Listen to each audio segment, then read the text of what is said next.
Hello, friends and enemies, heroes and villains. Welcome to Epic Realms. Today's guest is a professional wrestler working for many companies throughout his career.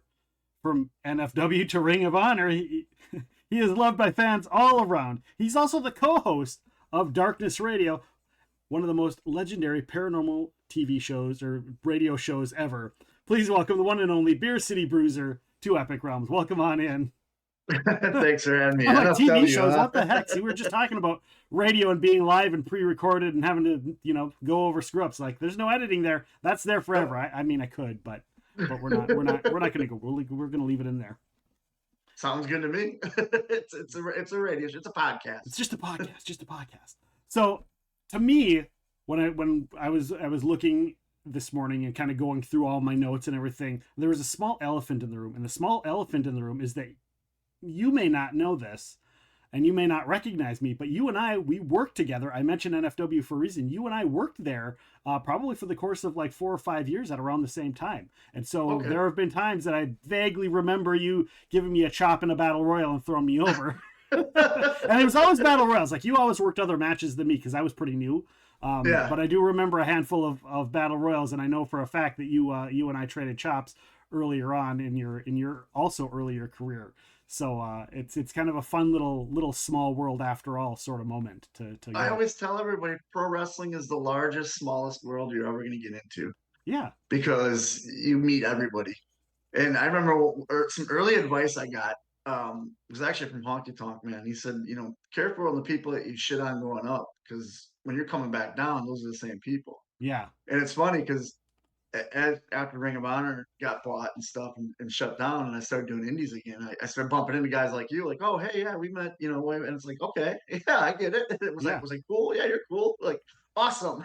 Yeah, you were always cool with me as far as I was concerned. You were always a cool guy, laid back, really nice.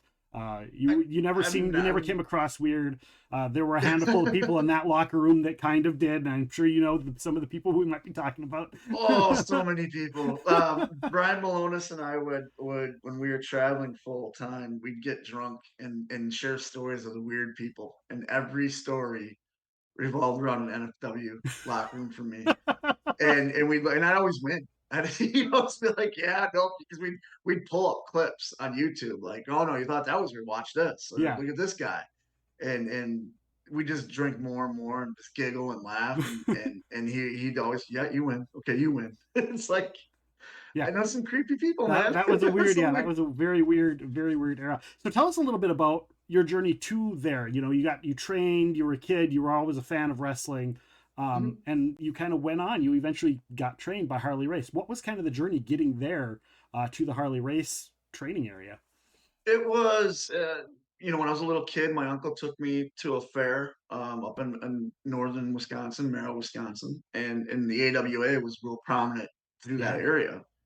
And my uncle we shouldn't say was, he still is a huge wrestling fan. And, he wanted to spend time with his nephew, so he took me to a wrestling show, and I got to watch Bruiser Brody versus Stan Hansen. That was the Oh, main event. nice. Yeah, it was supposed to be Abby, but Abby for some reason canceled, as wrestlers do. And Yeah. it was Hansen and Brody, and they brawled next to me. And I remember Brody standing tall and doing the huss. And he was 4 or 5 people away from me, but I'm 7 years old, and he looked 10 feet tall. Yeah. I And mean, he I was just kind looked, of 10 feet tall. he Still. was. But to a But I, 7-year-old, look, yeah. I looked at my uncle and said, "This is the most amazing thing I've ever seen in my life." And from that moment on, I was addicted to it, and I found out because my Brody became my favorite that I had to do, and I'm going to date myself here. I had to tape trade, so I had Yeah, to go I and remember those find. days. Yes, I had to find tapes. So that's how I got educated on Japanese wrestling, Puerto Rican wrestling, because Brody never stayed in one place too long. Yeah. But then also on TV, I'd get, we'd get the WWF and we'd get the WCW, and ESPN would always play like AWA stuff and Hmm. WCCW. So I got like a mixture of everything. Yeah. And I was just hooked. And, going through college, I played football and stuff like that. And it all started with one day I was at a buddy's house, and we used to get together for the pay-per-views all the time. And young 20, 21-year-old kids drinking and watching that. And then after the pay-per-view's done, we'd go out back and just start beating the crap out of each other. it was exciting. And one of those pay-per-views, a guy goes, "Hey, have you ever thought about doing this?" And I was like, "Oh God, yeah, like that'd be my dream, but you don't know how to do that, you know?" It was way before the internet and stuff. And he says, "Yeah, my neighbor actually is a professional wrestler. They just had the ring set up, and the news came over because they were trying to convince backyarders to stop doing backyard and come and be trained as a professional. Yeah. If you want, you can meet him." And I was like, "Yeah, hell yeah." So he took me over, and I met a guy named Jet Bennett, and to this day, Jet and I are still really good friends. Okay. He gave me like a list of people that I could start breaking in with. And what's funny is the first name on that list was a guy named Ace Steel. It Yeah. was a Yeah. steel Yeah. domain. Yep. And that's where like CM Punk and Colt Cabana trained. Yeah. And I called and they were closed because what I didn't know at the time, but I later found out was Ace and Danny, the two owners, were fighting with each other and they were splitting up.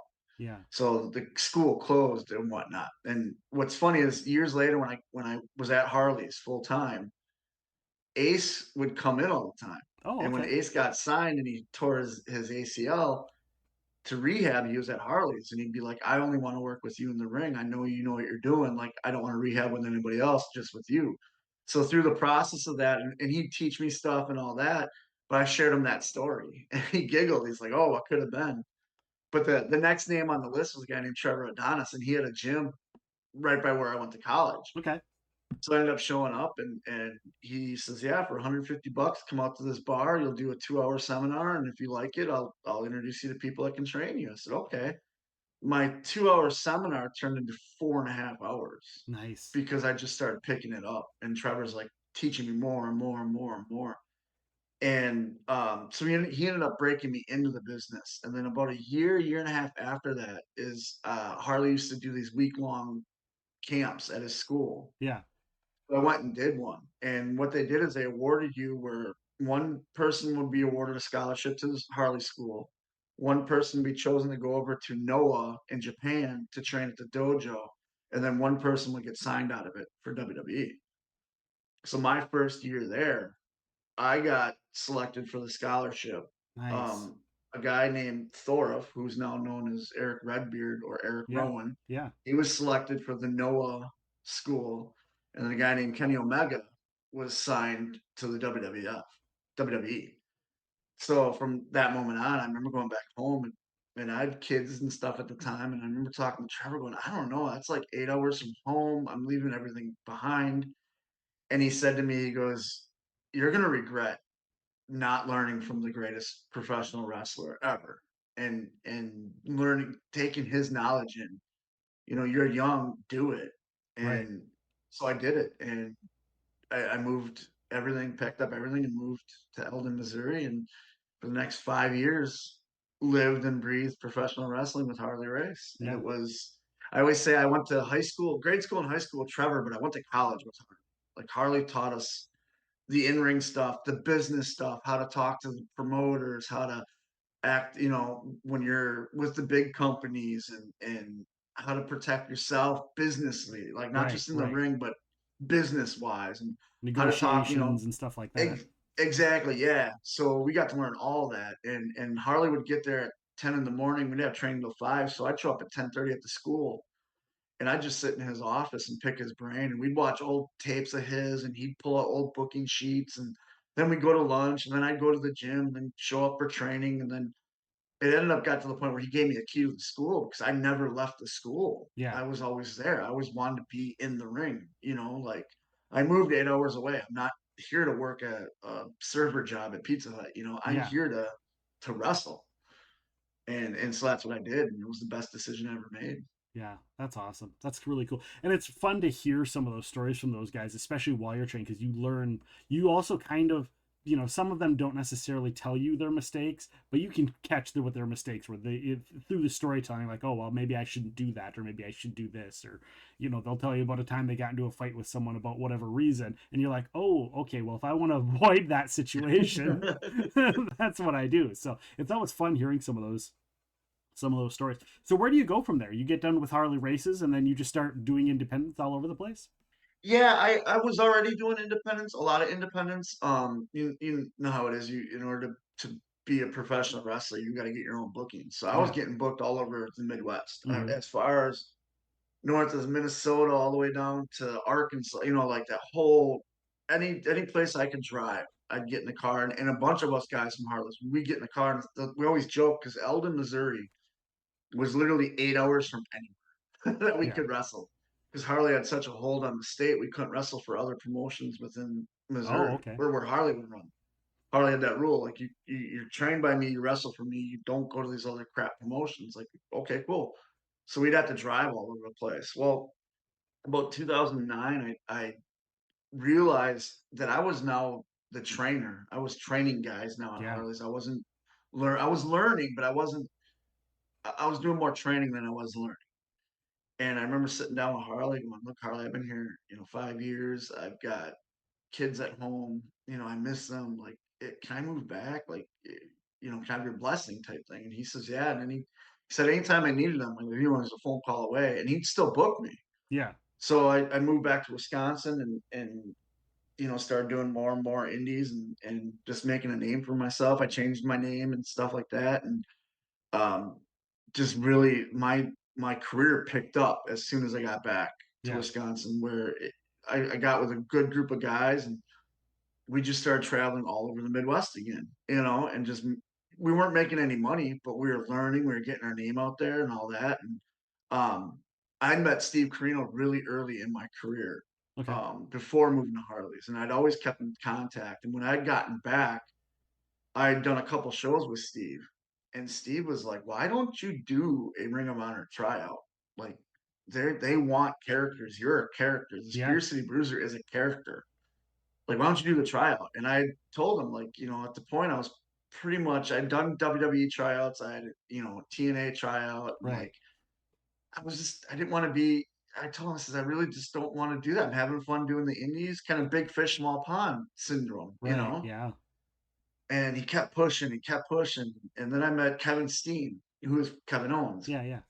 and he kept telling me, like, do this tryout. Then I met Kevin Kelly, and he kept telling me. And then Ring of Honor came into Milwaukee and Minnesota, and we got dark matches with them. And like the locker room was, "Why aren't you doing this tryout?" Yeah. And I in my head I was happy. I thought I was happy being big fish, small pond. And my father-in-law, meet my wife, we get married. My father-in-law passes away in 2013, and he had been my biggest fan and Yeah. supporter. And he had always told me too, like, because him and Carino were really good friends. It's like, "Steve says there's this trial coming up. Why aren't you doing it?" And no, same bullshit. Yeah. He passes away, and in his will, he leaves enough money, but the only way we can touch it is it's enough money for a flight, a rental car, a hotel room, and the fee for the tryout. And the only way we could have it is if I did it. That's how much Nice. faith he had in me. Yeah. So I said, "All right, I'll do it." And I told my wife, said, "When I do this tryout, though, I'm not just going to be one of the guys. I'm going to be the guy. Like, I'm Yeah. going to do everything. I'm getting a job. Like, I'm going to do something." And after the 2-day tryout, Delirious Hunter, who I'd known from the Indies because he grew up in St. Louis, around the St. Louis area. Yeah. So we were kind of in the same indie shows and stuff, breaking in, and he knew who I was as Ginty, and then he saw the creation of the Beer City Bruiser. He pulls me aside and he goes, "We have the top prospect tournament coming up in June. You're in it. Like, you can't say no. I want you in it. You are the man of this tryout. Like, the Japanese love you.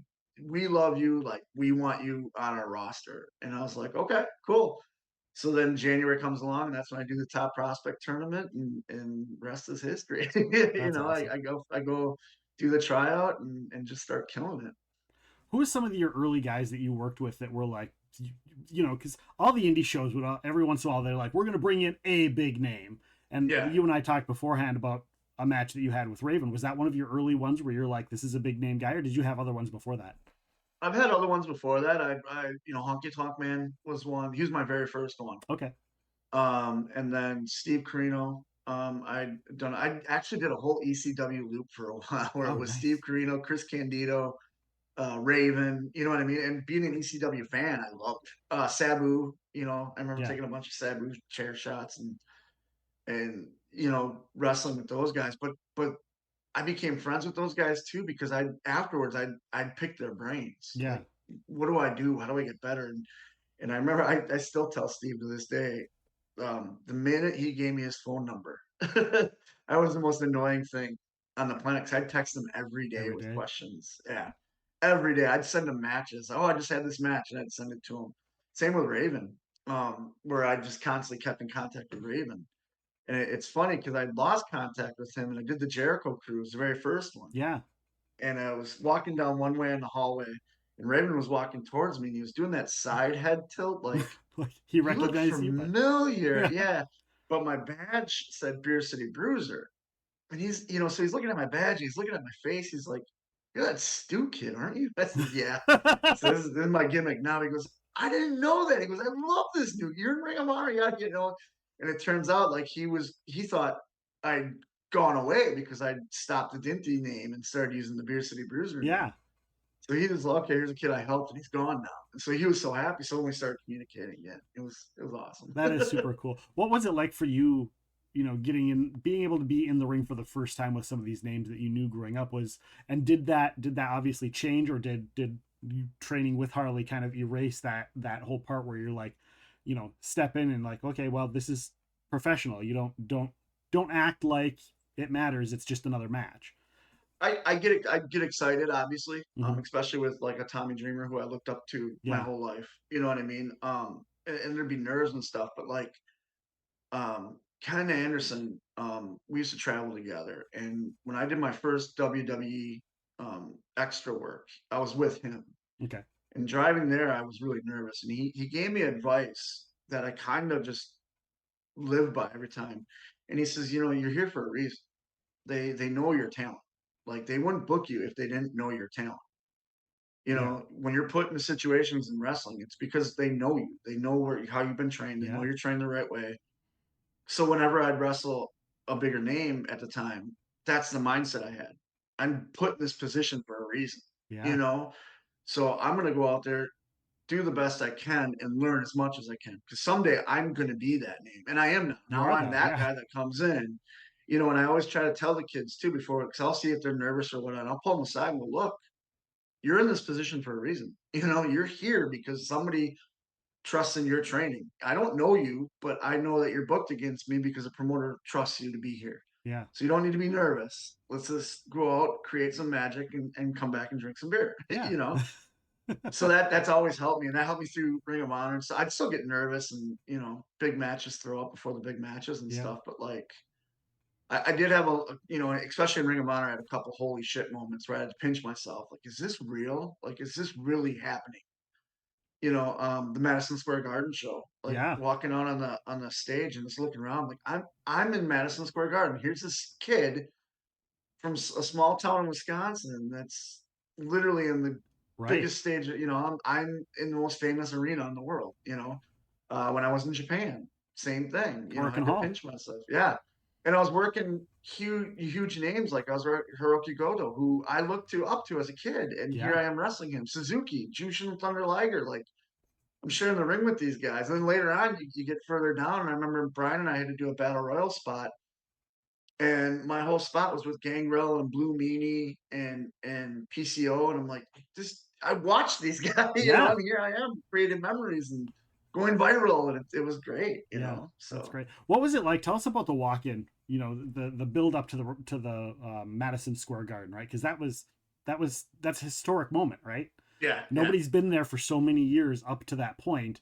besides WWE, and now here Ring of Honor, New Japan's coming in, and they've got this show, and it's at Madison Square Garden, and you're on it. It, Walk it us through was. your feelings, how that happened. It's funny. I want to say about a year before that, I used to ride with Kevin Kelly a lot.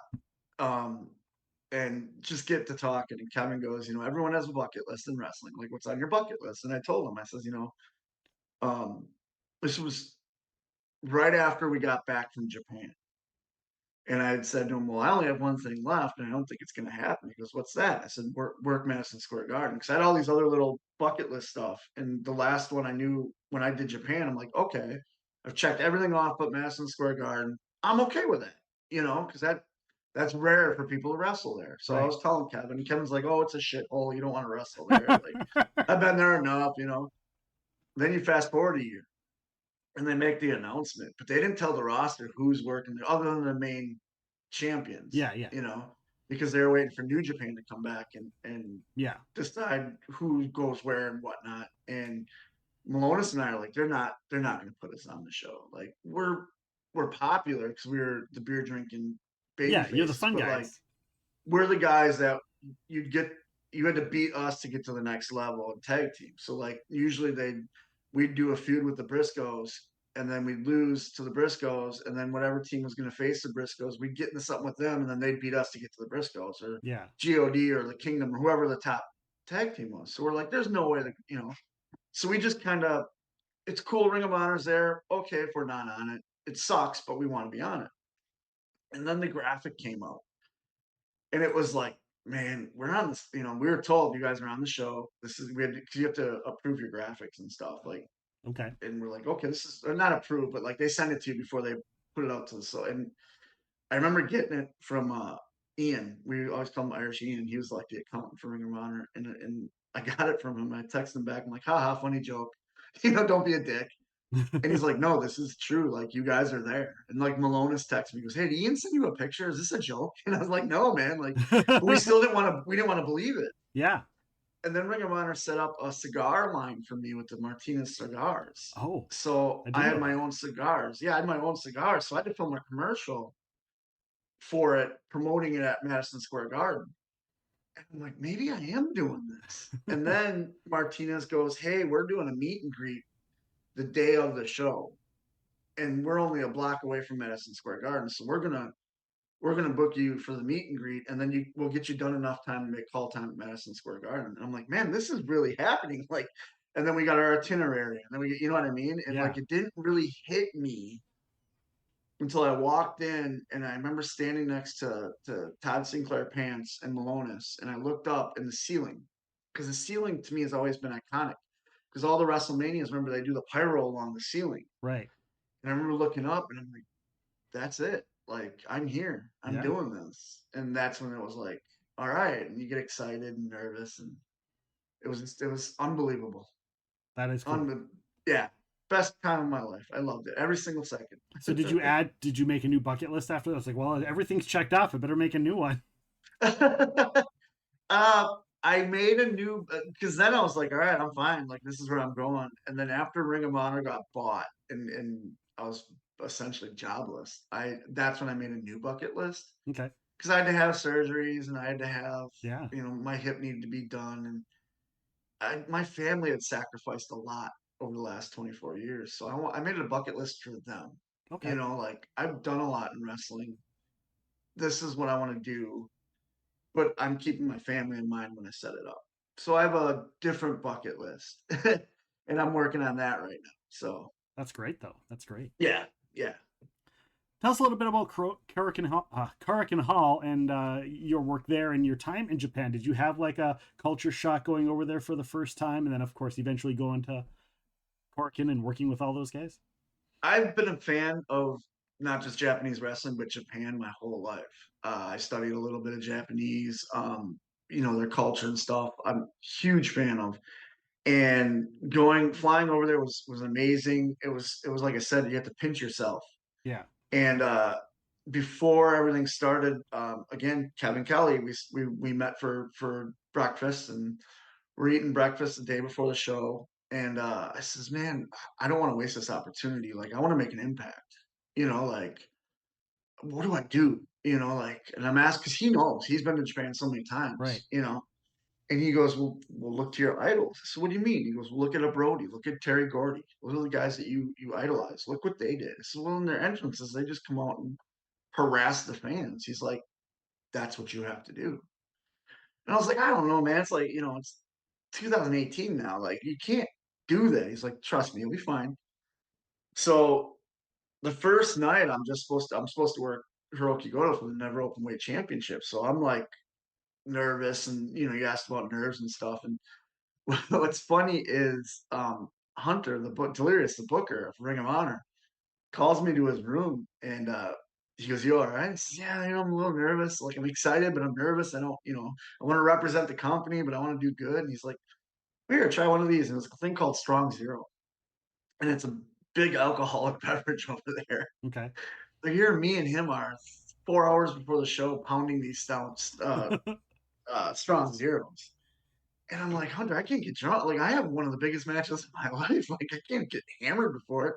He's like, no, let's take the edge off. These things are great. And we get there, and Hiroki Goto, when we're talking over the match, like, oh, you do this, oh, you do this, can you do this and this? And I was like, oh my God, because it's an honor for them to take bumps for you when you Yeah. do stuff. And he busted his butt. And it turns out I'd worked Naito a month before in Toronto Okay. and took care of him. I had such a good match with him that the whole locker room wanted to work me now. Oh, So they all nice. wanted to do that for me. So he took some bumps for you then. He took a DVD on the apron. He took something on the floor. Like, he just balls to the wall. No, I worked Naito after him. Oh, okay. I worked with Suzuki and Liger before him. Okay. So they're the ones that said I worked Naito after because Naito saw the DVD and wanted to take the DVD on the apron in Toronto. And I'm like, "Are you sure?" He's like, "Yes, yes." Like, Hiroki-san said, "Very good, very safe." I said, "Okay, like, your body." Yeah. But back in Japan, so I got done with the match. I'm like, "All right, cool." And they told me that the next night I was going to work Hanrei, who was green at the time. He had just graduated the dojo, so it would. They're like, "It'll be the opening match. It'll be 5 minutes long. We just want you to look really strong." And when I came out for the Goto match, what I did is I'd take my beer and I'd spit it at the fans, and that was my way of getting them to scatter and run. Was I'd spit the beer at them, Okay. and it got to the point where I'd fake them out, and it was just amazing because you see all these fans running away and they're cheering and they're laughing, and I'm like, okay. And after the match with Goto, walking back to my hotel room because I was gonna put my stuff away, and then we are all gonna go out that night. As I'm walking back, there's a line of fans outside, and they're all waiting for me. And they've I know all where got, you're going with this. yeah, they all got beer and they got yen. And they'd hand me the yen, they'd hand me the beer, and they'd say, please, please spit, please. So I'm getting paid to spit beer in their face. Well, you know how many times you can spit in someone's face with one beer? Well, Right. every fan's handing me beer. So I didn't have to pay for beer the whole trip because they're just handing me beer, but I already had one open. So I just take a sip and. So I'm making money doing that. I'm spitting beer and stuff. And then we go out, we have a good time. And I'm thinking, okay, the next day will be a nice, easy day, and get done with my match with Henry. It was a really good match, and we, same thing with their entrance and stuff. The fans loved it.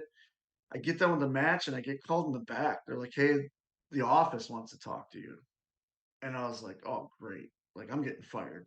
Yeah. Like, I did something to Goto, or I did something to this kid, and I disrespect. Maybe it's the beer thing. Like, I'm so mad at Kevin right now. Like, what is going on? Yeah.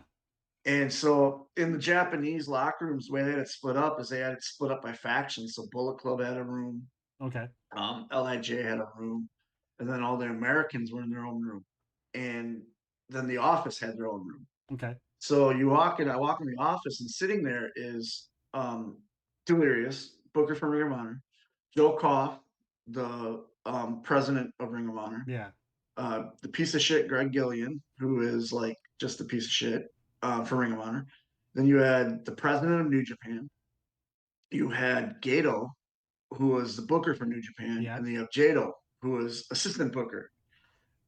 And they're all sitting there, and they're like, okay, good, we need to talk to you. And I'm literally like butt What did I puckered, like do? yeah, like what is going? I'm going through everything I did in the last since I landed in Japan. I'm like, what did I do? And they said, we need you to work the main event tonight also.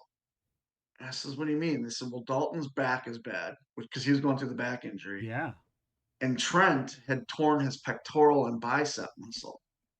So both of them were hurt, and they don't think they can go the full 20 minutes to give the fans the main event. So we're going to make it a three-way, and we want you to be the guy to do that. And I said, yeah, sure. Like, cool. It's more time on TV. That's, like, yeah, Yeah. I can do Makes that. you look good. Yeah. Yeah, yeah. And they're like, okay. So I walk over to Trent and Dalton to talk about the match, and they both apologize. They're like, you're in 99% of this match because we're so beat up.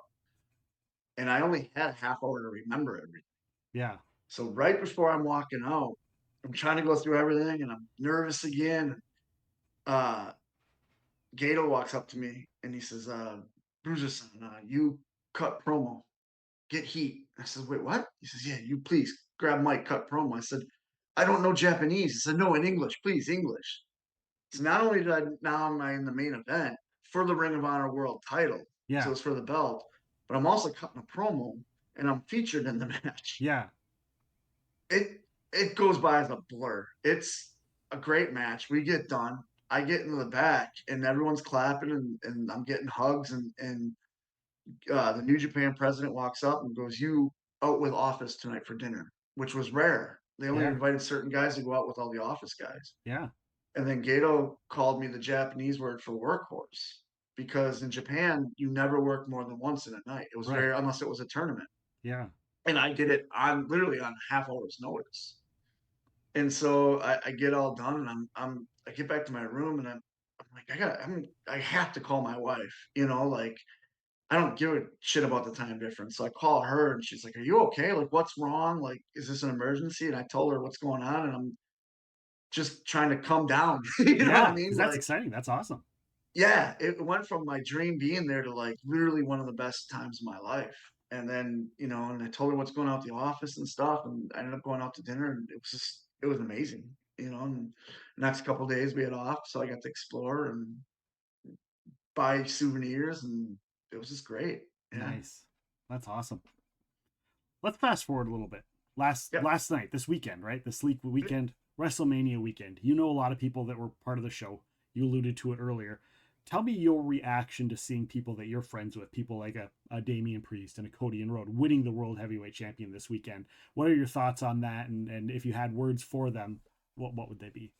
Oh man, I was so excited for not only Damian Priest, I know him as Punishment, but Yeah. for Cody obviously finishing the story, and then on the not well known side, Mark Briscoe Chicken winning the Ring of Honor Yeah. world title. I texted all of them obviously, and was just so happy, and Priest winning the belt, man, like he's one of the nicest guys on this planet. And I used to room with him and we used to travel and we were in a feud for a little bit. So like I got to know Luis, like the actual guy, Yeah. and know how hard he's worked at getting this. Cause he used to be a huge guy and he was depressed and homeless and all that. And he talks about it in that press conference. But like I got to watch him work hard. I got to watch him Yeah. cut weight. I got to watch him um go to different nutritionists to find out how to cut the weight, and I got to watch him creatively come up with the Punishment character, which would later become the Damian Priest, Yeah. so it was awesome to see it finally pay off. Um, I actually saw him at Delirious's wedding. He had just randomly showed up, and it was so cool to see him. And I says, man, like the best thing about watching you right now is you look like you're having fun. Yeah. And he says, man, he goes, I am. He goes, every day I show up to work, I'm having fun. And now knowing that he's got this, like I don't have cable, but I figured out a way to watch Raw tonight because I know that he's going to cut a promo, Yeah. and I just want to see it. And then with Mark, texting with Mark and telling him how happy and proud I am, and then it was a couple years to the day that Jay won it, Right. and just the stuff he's been through in the last 2 years with losing Jamin and just how strong he's been Yeah. and that he deserves this I was going to because say, and he how much he deserves to be there and be in that spot, and just exactly. and the work that he's put in just this last year, right? The Yeah. stuff that he's done has just been so beyond, and I don't know him. I just know as a fan Yeah. that kind of stuff. But in seeing the work that he's put on from a fan's perspective, like he's evolved immensely just in this last year, and it's just been so Yeah. cool to watch. So And obviously, they've been that way. Like the Briscoes were literally the lifeblood of Ring of Honor. They were the yeah, hardest working guys in the room. If they saw someone working harder than them, they'd work hard. And they were family. They loved their families. Chicken's got all these kids and he's a great father. And he we'd always joke because towards the end of my run in Ring of Honor before it got sold, my hip was getting really bad. And he's got bad knees. And we'd be limping around and then have to go wrestle. And we'd wrestle and we'd come back. We just joke about who had the worst limp, because we were so yeah, beat up, but like it never stopped us from going out there, and it never stopped him from doing what he did. And then he could have taken time off after Jay passed away, but he was on TV just to let everybody know, hey, it's okay. You Yeah. know, we miss him, yes, but it's okay. And at the funeral, we went down a night early to hang out at the Briscoe's farm with the family. There was only a select few of us there, and we watched the Rumble, and they were all so positive and happy. And Mark was the leader of that. He was the one, you know. Yes, he missed Jay. Yes, he shed tears, but he knows that he's going to see Jay, and you know Jay's up in heaven waiting for him, Yeah. and his faith will carry him through. And I don't care if you're religious or not. Seeing that makes you have faith, Yeah. you know, like. And then him going out on TV, and then the nieces and his nieces, Jay's daughters, walking on. It was just, it was so good. And I remember telling my wife, I go, I really hope they put the belt on Mark because it would be great storytelling. But I really want them to put it on him too because he deserves it. Yeah. Because Yeah. when you think Ring of Honor, you think Briscoes, Yeah. and I'm glad they did it. I'm glad they went that route. And you want it to be because he deserves it, right? You don't want it to just be like, oh, Exactly. here's an afterthought, because that's kind of crappy. But to do it And, because he deserves it is really important. and same with Cody, you Yeah. know, and I, you know, I that match, I tell young wrestlers after it was done, I sent a group to my students and I says, everybody needs to go back and watch the Mark and Joe match, Ring of Honor, and then the Roman and Cody match. And I said, you realize it's not about moves, it's not about telling someone to piss off. It's about storytelling and emotion Yeah. because what those guys brought out was emotional. You know, where you probably you could take a casual person who doesn't know who they are, sit them in front of that TV, and they will feel something at the end of those matches. Yeah. And that's professional wrestling, you know, and that's what Harley would teach us. Go ahead, you can throw 400 moonsaults, you know. It's when people care about you, that's when it makes you a good wrestler. Yeah. And those matches proved it. And then Mark and Cody both with their speeches at the end, you know what I mean? Like, and that shows the type of people they are, you Yeah. know. It's amazing. Shifting gears a little bit, when you're going around traveling the world, you're going to these arenas, and arenas gather up this energy and these feelings and these emotions. Do you think, when it comes to the paranormal, that a lot of those emotions stick around there? And do you think a lot of these arenas and a lot of these places you've been to, or do you know that some of them are haunted or have things tied to them because of those feelings and emotions? I do. Being in the paranormal world, as excited as I am, I would always do my research before we go into towns and find either the building we were in, the hotel we were in, or something close by that I could go check out. And traveling with Malonis hated it. Malonis does not want to believe in the paranormal, does not want to believe in ghosts and goblins and ghouls and Bigfoot. And here he has me as his tag partner. And we spent more time with each other than our families. And Yeah. all I would be doing is like, oh, we got to go here because there's a Bigfoot sighting, or oh, we got to go here, a chupacabra sighting, or oh, this hotel, we got to get this room because this happens. He'd be just like, it got to the point where he's like, look, man, if it's haunted, don't tell me. He's like, I'm glad you're excited, but don't tell me. Right. And we had numerous times where we'd be in our hotel room, and I knew it was a haunted hotel. And like one of the times I remember we were both in our beds and watching TV. It was after the show, so it's pretty early in the morning.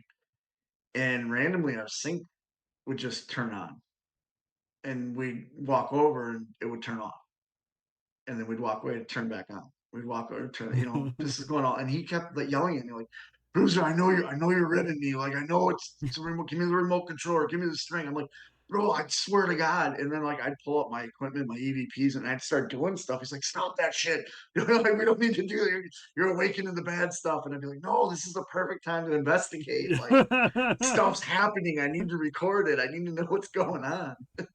Or like we'd be in a building and I'd be like, "Hey man, let's come check this out with me." He's like, "No, I'm not going there. There's either been a fire there or someone hung himself there or something happened." And I'm like, "Yeah, but I want to go check it out," And it'd just be fun. And it was great because I got paid to go to places that most people pay to go to investigate, and I get like mini investigations and Oh, people like Manny Leone and Angelina Love, they were big into the paranormal too. So we formed our own little like paranormal group. oh, that's awesome. And it got to the point where before the pandemic, we had pitched an idea where every town we'd go into, they'd either send us in 2 days early or fly us out 2 days later, and we'd find a haunted location and we'd do an investigation, we'd film it, and then put it on YouTube. Yeah. And we got the approval, and then COVID happened. Oh, But we were all excited because I'm like, this is the fun stuff. yeah. This is I love wrestling, but like this is the great stuff. And Right. and it was taken away. But what are you gonna do? Yeah, for sure. How did you meet with Tim Dennis from Darkness Radio? Was that through the Jericho Cruise? No, I've known Tim. God, Was it through wrestling? yeah, Okay. yeah. He used to be a ring announcer up in Yeah. Minnesota. Yeah. God, it's been at least 20 years I've known him. Okay. But he was a ring announcer slash owner slash booker. So he'd always Yeah. bring me up For to that Minnesota. haunted, and it was in a haunted location quite a bit too. Yep, Yeah. yep. And I found that out because I would do my research obviously before I got there, and then he saw me pull out some of my recorders and stuff, and it kind of like in his head. And then there's another guy named Ian who he co-promoted with, and Ian knew I was into the ghost hunting and stuff and the paranormal, so he kind of would talk to Tim, and then it would turn out where Tim and I would we get the wrestling talk aside, just start talking paranormal. Yeah.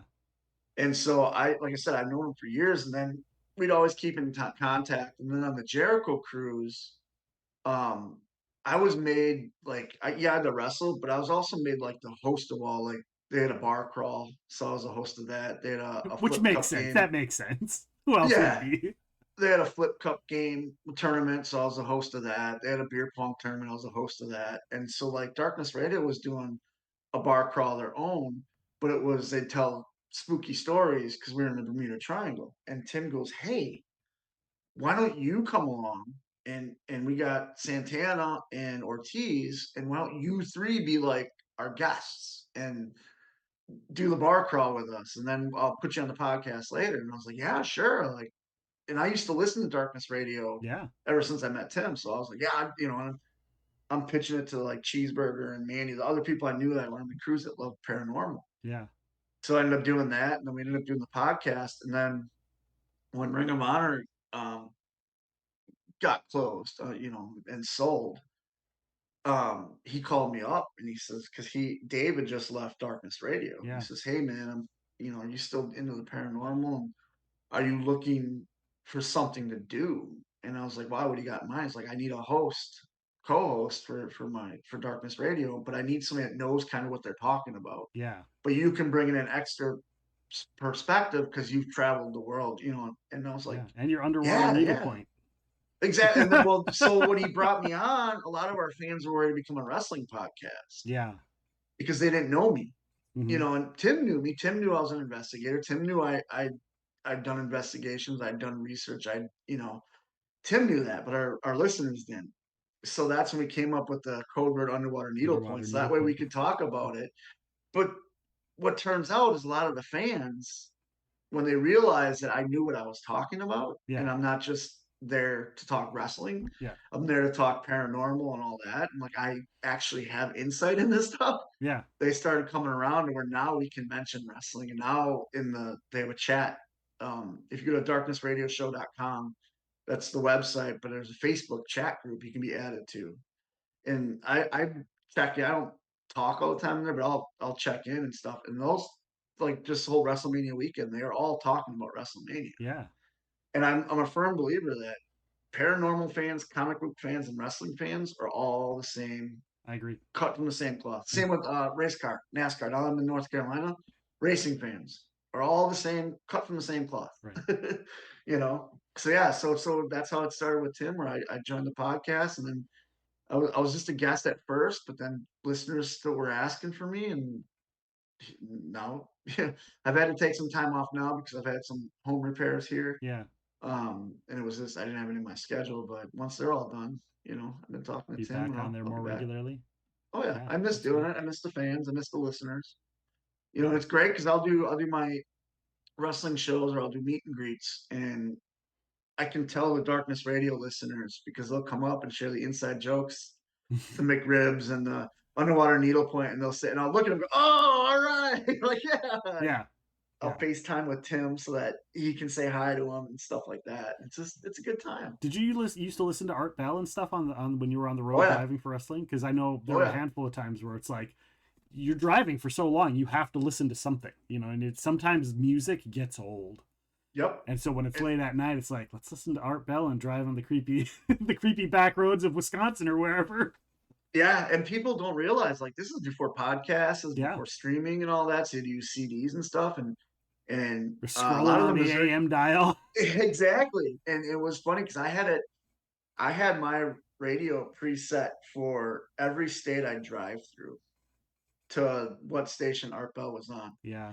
So if I'd be driving someplace and I'd lose him, I knew I could hit preset number 2 and it'd bring it up to whatever city I was approaching, and I could listen to Art Bell then. And then or Ian or any of the guys. And it was funny because a lot of the guys would make fun of me because when we drove from Missouri back to Wisconsin for shows, I obviously would listen to that. And we'd get to the area and like they'd be like, "Oh, cool, we don't have to listen to this shit anymore." And like I'd be like, "Nope, wait, hold on, beep. Okay, here we go, we're back." And then like I had a couple paranormal experiences with the guys, Okay. and that got them a little interested. I remember one we were driving back for a show from in Warsaw. We were in Warsaw, Missouri. We were driving back to Eldon. We're doing some backwards in Missouri. We're listening to excuse me, coast to coast, and I don't recommend drinking and driving. We had a case of Right. beer that we were drinking, and we come around this corner, and it's bright as day on the side of the road, and there's a historical marker. And as we're driving past, there's these kids playing, but they were all white and glowing. And it was like literally like a spectral, like specter. And we drove past and we're, hey, stop, stop. We go, what was that? We got to, I got to debunk this. Like, it's got to be a street lamp or something. So we stop, we turn around, we go back, and it's dark. There's no kids, and it's just the monument. And my one buddy goes, "What is going on?" I'm like, "We gotta get out. We gotta go. Just we gotta get out. We gotta debunk this. We gotta figure out what happened." He's like, "If anybody gets out of this car, I'm leaving." Because that was his first experience with a ghost, Yeah. and so it freaked him out. So we get in the car and we drove away. And the whole time I'm like, "Man, I wonder if it was that." And I'm in my head because whenever I do investigations, I always think, "What's the natural way this can happen?" Because Yeah. not everything's a ghost. Right. And so I'm going through and debunking what I can without being on scene, And I remember it was Ted Jr., Ted DiBiase Jr. driving. I remember him turning around going, "Would you just shut up?" He's like, "I'm turning this crap off." And he put on Wilson, he put a Wilson Phillips CD in, and that's what we listened to the rest of the way. There's a thing about like the location and the energies that's there. And Yeah. do you have to sit there and explain to them like, well, maybe this is like a ball lightning effect, or maybe it's a ghost, or maybe someone died here, they can't cross the river. Did you like try to do that kind of stuff as well, and just to freak them out? Not to freak them out, but I want to educate them. Like Okay. that's the thing I like about Darkness Radio is we educate our listeners Yeah. too. And like Tim's educated me on a lot, and Yeah. like so I got to educate them of what you know we're all energy, and when you die, you can't get rid of energy. Energy goes It's got to go someplace, and somewhere. and Yeah. yeah, and some energy goes to whatever you believe is in the afterlife, and some of the energy is what's called resident, and it stays because it's connected to something. And I said we were passing a historical marker. So I'm assuming if I could have gotten up, read the historical marker, I'm assuming it had something to do with kids Yeah. because we saw kids there and That makes these sense. kids were playing. So I'm like, that had to be someplace where these kids, and that's where they were the happiest. So when however they passed, their energy was there, Yeah. you know, and like breaking it down like that kind of eased them where they're like, wait a minute, so ghosts are just energy? And it's yes and no. Like we don't really know, but like, that's why your EMF detectors go off and that's why your K1s go off. It's, Yeah. it's, it's the energy, and trying to explain that to them kind of eased their minds, but they never rode with me after that. They always made sure I got in the car with Harley, which I was fine with. But Yeah. Yeah. yeah, It's crazy when you look at it and you're like, you can, how far down the rabbit hole you can go to explain. It's like, okay, and then start separating the different types of paranormal experiences. Okay, well, maybe it's a residual haunting versus an active versus an intellectual. You're trying to figure all those things out and separate them. But to some people, like, they don't want to hear that. They're like, no, Yeah, okay, it's a ghost. Okay, we're gone. We're out. I'm out. yeah. I'm out. I'm out. That's Brian Malonis 100%. And it's funny because one of our last we do indies together, and one of our indie shows we were on, something happened, and he goes, "Man, that's kind of like a residual haunt, isn't it?" And I was like, "Look at you." He's like, "Damn it, why do I know that?" He's like, "Why do I know what a residual?" I'm like, "See, man." He's like, "I don't want to go there." He's like, "I don't want to go near it, but it's what it sounds like it is." I'm like, "You're absolutely 100% right, Brian. That's what it is." That's awesome. That's awesome. Listen, we could probably sit here and talk paranormal and wrestling for hours on end, uh, but we don't have the time. We don't have the time, so we'll have you come back down the road. Tell us about Yeah. some of your upcoming appearances. You've got some other wrestling shows going on. You'll be on Darkness Radio. You said coming up at some point. Again, Um, tell us about every your events. Tuesday and Wednesday, please check out the Darkness Radio wherever you listen to your podcast. Tuesdays is the true crime. And then when I'm on, we do dumb crime, stupid criminals, which I love because it's one of the stories was like a lady taking a sausage in Walmart and beating her sister with it since she got arrested for assault and battery, which to me is hilarious. Right. And then Wednesdays is the paranormal. It's where we cover all the news, and then we Yeah. do what's News called and Parashare, Parashare. where if you have experiences, send it in. We love hearing that stuff. So that's Tuesdays and Wednesdays, darknessradioshow.com. And then my appearances, I'm actually in Chester, South Carolina this Friday for a newer company. I'm going down there to wrestle their champ. And then on Saturday, I'm in King, North Carolina um, for Foothills Wrestling, I believe. It's a Foothills Wrestling Alliance. I'll be out there. I'm in the main event for that. And then come to the end of the month, the 27th, I'm back in South Carolina again for a different company. And then on the 28th is AML Wrestling, which is kind of like my home company. It's where I train students and stuff now. Okay. And we're in Winston-Salem, North Carolina. No, I'm sorry. We're in Statesville, North Carolina. And I'm the prestige heavyweight champion there. So I'll be defending my belt in the doors, ladders, and chairs match, which I'm not looking forward to Yeah, because I that's don't that like could be getting hit fun. with chairs. Yeah. And Nice. if you want, you can check out amlwrestling.com to get all that. And if you want to train to be a wrestler, I train every Tuesday and Wednesday or Tuesday and Thursday nights at the AML Pro Wrestling Training Center. So I'll be there this week. amlwrestling.com/training, and you can come and learn from me. There you go, everyone. Awesome, awesome. Your socials, they can find you on Facebook at The Beer City Bruiser on Facebook. On X or Twitter, we had a nice little conversation about what do we call it? Well, it's Twitter for crying out loud. At Yep. BCB Winchester on Twitter, and Instagram at Beer City Bruiser. You can find you on Cameo, cameo.com/Beer City Bruiser as well, and ProWrestlingTees.com, Beer City Bruisers, and of course, darknessradioshow.com as well. You can Yep.